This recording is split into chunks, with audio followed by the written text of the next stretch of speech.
Salut à tous, j'espère que vous allez bien, en tout cas moi ça va nickel. On se retrouve aujourd'hui dans une nouvelle vidéo, une vidéo FAQ. Donc comme vous l'avez pu le voir, il y a quelques temps j'ai atteint les 5000 abonnés. Donc déjà je voulais vous remercier énormément pour le soutien que vous me donnez et la force. Et c'est ça qui me donne envie de vous donner du contenu voilà, qui est recherché, de qualité au maximum. Du coup j'ai décidé de faire une vidéo FAQ voilà, pour que vous puissiez poser des questions et que je vous réponde. Voilà, comme ça vous allez apprendre à me connaître un petit peu mieux. J'ai demandé sur Instagram il y a quelques jours que vous m'envoyiez vos questions. Donc il y en a eu pas mal. J'en ai sélectionné à peu près voilà, un peu plus d'une dizaine. J'ai essayé de prendre les questions les plus pertinentes. En tout cas, j'espère que la vidéo vous plaira. Et sur ce, on y va.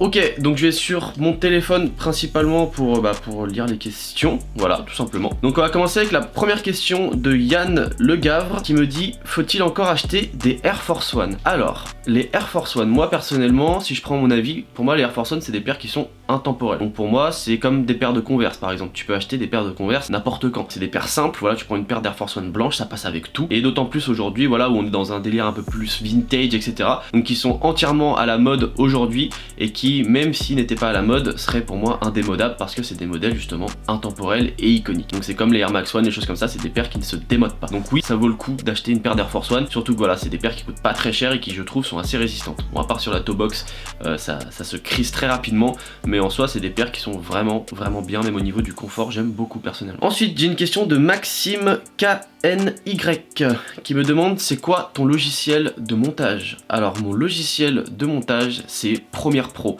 Voilà, vous avez été pas mal à me demander sur quoi je monte, etc. en DM sur Instagram. Donc j'utilise tout simplement la suite Adobe, donc Premiere Pro, voilà, où je fais l'entièreté de mes montages dessus. Alors ensuite, j'ai une question de Kenzie DBY qui me demande: depuis combien de temps l'univers sneakers SAP t'intéresse? Alors en fait, moi j'ai toujours été un gros fan de tout ce qui est mode sneakers. Au début je commençais surtout avec la SAP, moi j'étais très intéressé par la SAP, je faisais souvent du shopping, etc. avec Just Match It notamment, et qui dit SAP dit forcément sneakers, ça rentre dans le délire, tu vois, des paires, etc. J'ai commencé à m'y intéresser de plus en plus. Donc quand j'étais petit, j'avais peut-être 11-12 ans, je kiffais déjà les sneakers, j'avais un groupe de potes et on kiffait les paires, on en parlait pas mal au collège, etc. Donc c'était vraiment quelque chose que j'appréciais, et avec le temps j'ai un peu laissé ça tomber et je m'y suis remis vraiment dedans il y a quoi, il y a peut-être 5 ans, voilà, où vraiment je me suis re-rentré dans le délire sneakers. Je suis toujours resté dans le délire SAP, mais j'ai introduit le délire sneakers en plus, et le délire sneakers a pris le dessus sur tout le reste. Donc voilà, aujourd'hui c'est vrai que moi j'aime beaucoup les sneakers et je fais partie des gens qui s'habillent en fonction de la paire qu'il va porter, voilà, tout simplement. Alors ensuite j'ai une question de V Lecomte 91, alors qui me demande: quel est ton matos caméra logiciel? Continue mon bro. Alors ça ressemble un petit peu à la question qu'il y avait eu avant où on me demandait quel est mon logiciel. Là c'est un petit peu plus précis, j'ai pas répété le logiciel mais je vais plus prendre la partie matos. Donc au niveau de la caméra j'utilise un Canon 200D, voilà, tout simplement. Et au niveau du micro j'ai un Rode, donc c'est le Rode de base, j'ai plus le nom exact, c'est le micro qui est assez long, voilà, tout simplement, avec un trépied et quelques lights, voilà, donc il y a une lumière là et la lumière d'ici, donc là c'est ma fenêtre, donc la lumière du jour naturel, et là j'ai une petite lumière, une petite light, voilà, pour éclairer l'arrière, pour avoir un bon petit fond, voilà, tout simplement ce que j'utilise. Et les lights, je sais plus c'est quelle marque, en fait on peut les trouver sur Amazon, voilà, moi je sais plus la marque que j'ai pris des trucs pas trop chers, et c'était un ensemble, là, avec les trépieds, etc. Et voilà, j'ai pris ça, donc voilà mon matos. Alors ensuite il y a une question de Perrine FVU qui me demande: comment tu as acheté tes premières paires? Alors j'ai eu pas mal de questions comme ça en DM, je trouve ça assez surprenant d'ailleurs, en travaillant en fait, tout simplement, voilà, j'ai taffé. Comment j'ai acheté mes premières paires? Mes premières paires au tout début, tu connais, c'est les parents qui achètent, tu vois, quand t'es jeune, t'es au collège, au lycée, tout ça, t'as pas trop de sous, donc c'est les parents qui payent. Puis au bout d'un moment tu commences à être un petit peu plus vieux, et puis moi du coup j'ai cherché un petit taf à droite à gauche pour le week-end, des petits extras, des choses comme ça, donc je taffais dans un théâtre où voilà, j'étais placeur, voilà, je disais où les gens devaient se placer, etc. Donc t'avais des pourboires plus une paye à la fin du mois. C'était pas énorme, hein, c'était à peu près peut-être 300, 400 euros à peu près. Mais franchement c'est déjà très bien quand t'es étudiant. Moi j'étais super content d'avoir ça. Et ça me permettait en fait de pouvoir m'acheter des petites paires à droite, à gauche, des paires en promo, etc. Et du coup voilà, c'est comme ça un peu aussi que je suis rentré dans le délire quand j'ai commencé à avoir mes propres sous. Parce qu'il y a un moment c'est un peu, tu vois, c'est un peu chiant de demander aux parents, etc. Tu vois. Donc du coup je suis allé chercher un petit peu l'argent par moi-même, et puis voilà, je me suis payé mes propres paires, etc.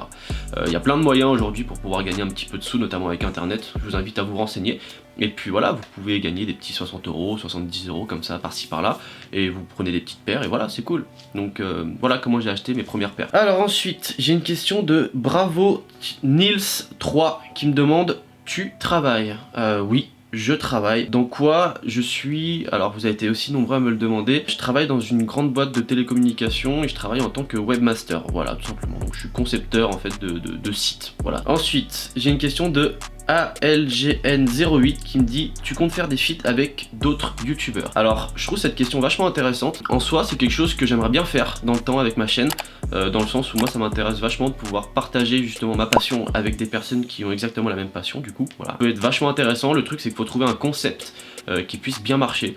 Voilà, parce que juste faire un feat avec un youtubeur et avoir un concept vraiment très basique et bancal, je trouve pas ça très intéressant. En revanche, si j'arrive à trouver un concept vraiment qui soit intéressant et informatif pour vous, franchement moi ce serait un vrai plaisir de pouvoir faire un feat avec d'autres youtubeurs. Ensuite j'ai une question de Carla SZ. La paire de tes rêves. Alors moi j'ai deux paires vraiment que j'aime beaucoup. La principale, bon je vais pas être très original, mais c'est la Nike Mag, pour tout ce qu'il y a autour sur cette paire. C'est pas une paire que je trouve visuellement très belle, que je porterais personnellement. Je trouve que c'est plus une pièce, c'est un peu une pièce de musée pour moi. Voilà, c'est un truc que tu mets sous une cloche en verre, voilà, tu le mets en display quoi, tu vois, c'est pas quelque chose que tu vas porter. Je trouve porter c'est pas très beau. Et en deuxième c'est la Air Max One Pata Chlorophylle, que j'aime énormément. Voilà, c'est principalement le coloris et le modèle qui me plaisent. J'aime beaucoup voilà, le délire un peu vert chlorophylle, un peu de denim, le petit souche devant, etc. Je trouve que c'est une paire qui est vraiment magnifique, malheureusement qui coûte très cher, que ce soit pour la Nike Mag ou la Chlorophylle, c'est pareil, ça coûte super cher. Donc voilà, ça reste des paires de rêve, peut-être qu'un jour je pourrais les acquérir, mais pour l'instant ça reste dans le domaine du rêve. Alors ensuite, j'ai Guillaume Buet 11 qui me demande: quel objectif pour ta chaîne, des projets? Alors objectif pour la chaîne, bah en soi, moi l'objectif principal c'est tout simplement de vous proposer du contenu de qualité. Le but c'est aussi de trouver un peu voilà des vidéos qui sortent du lot, un petit peu différentes de ce qu'on a l'habitude de voir. C'est pour ça que je vous ai aussi proposé notamment voilà des vidéos comme celle Rappers Outfit, comment s'habiller comme Travis Scott, voilà, où il y a tout un délire short clip, etc. Voilà, j'ai essayé vraiment de pousser le délire à fond pour essayer de proposer quelque chose qui est assez nouveau. C'est pas forcément évident sur YouTube parce qu'il y a beaucoup de choses qui ont été faites par essayer voilà, d'apporter ta personnalité, d'essayer voilà, de changer un petit peu le concept mais de reprendre la base, etc. C'est pas forcément évident, faut y penser, faut y réfléchir. Donc moi j'ai encore pas mal de projets, ça sert à rien que je vous en parle maintenant parce que c'est vraiment au stade d'idée, donc c'est quelque chose qui est même pas encore sûr, donc je vois pas l'intérêt de vous en parler, ça servira à rien. En revanche voilà, en termes d'objectifs, voilà, l'objectif c'est voilà, de vous proposer du contenu qualitatif de plus en plus, que la communauté s'agrandisse et puis qu'on partage tout ça ensemble. Voilà, c'est ça pour moi réellement l'objectif sur YouTube. Alors ensuite j'ai une question de Noé DBFT qui me demande: ta paire de Travis Nike favorite de toutes leurs collabs?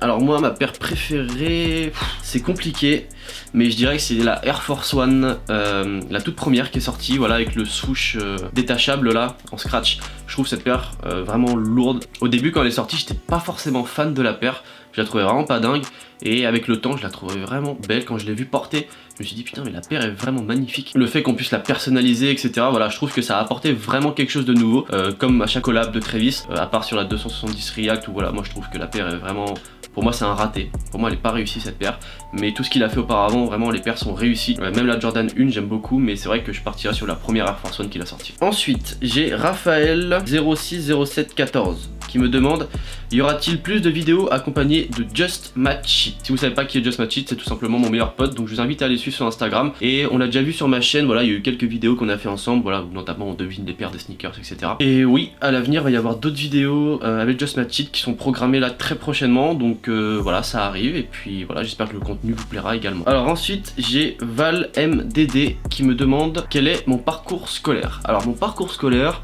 je vais commencer à partir du lycée. Donc en fait moi j'ai fait un bac STG, j'avais commencé avec un bac L mais ça m'a pas plu, du coup j'ai fait un bac STG, voilà, qui me plaisait beaucoup plus, un peu marketing, etc. Ça me plaisait bien. Donc une fois que j'ai obtenu mon bac, je suis allé faire un BTS négociation et relations clients. En fait c'est un BTS tout simplement qui te forme au métier de commercial. Alors c'était vachement intéressant, mais moi personnellement ça m'a pas forcément plu. Je trouvais ça intéressant et c'est pas quelque chose que je voulais faire de ma vie. Du coup ensuite je me suis dirigé sur un bachelor, donc c'est comme une licence en marketing, et du coup dans ce bachelor j'ai découvert le marketing digital, sur lequel je me suis dirigé ensuite en master, donc voilà, où j'ai obtenu un master en marketing digital et réseaux sociaux. Et ensuite j'ai fait une spécialisation, donc un MBA, donc c'est un master qui est spécialisé en data management. Voilà, aujourd'hui comme je vous disais je travaille en tant que webmaster pour une boîte de télécommunications tout simplement.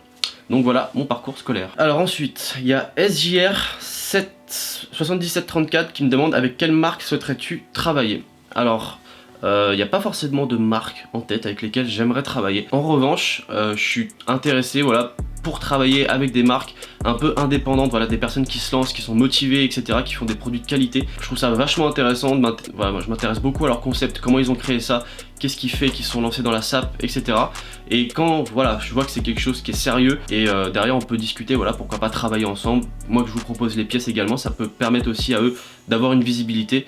Voilà, quand on fait un travail, c'est normal qu'on souhaite être mis en avant, qu'on souhaite voilà, qu'on montre sa marque. Donc je pense que ça peut être une bonne chose, voilà, de travailler avec des marques un petit peu indépendantes françaises ou même étrangères, il n'y a aucun souci. À partir du moment où pour moi les produits sont de qualité et qui représentent bien ma chaîne et également la communauté qui est autour, entre guillemets la communauté je veux dire, bah ça me ferait toujours plaisir de vous proposer des SAP. Et il y a un petit concept voilà, qui va arriver aussi prochainement là-dessus, où je vais vous présenter un petit peu des SAP voilà, de petites marques indépendantes.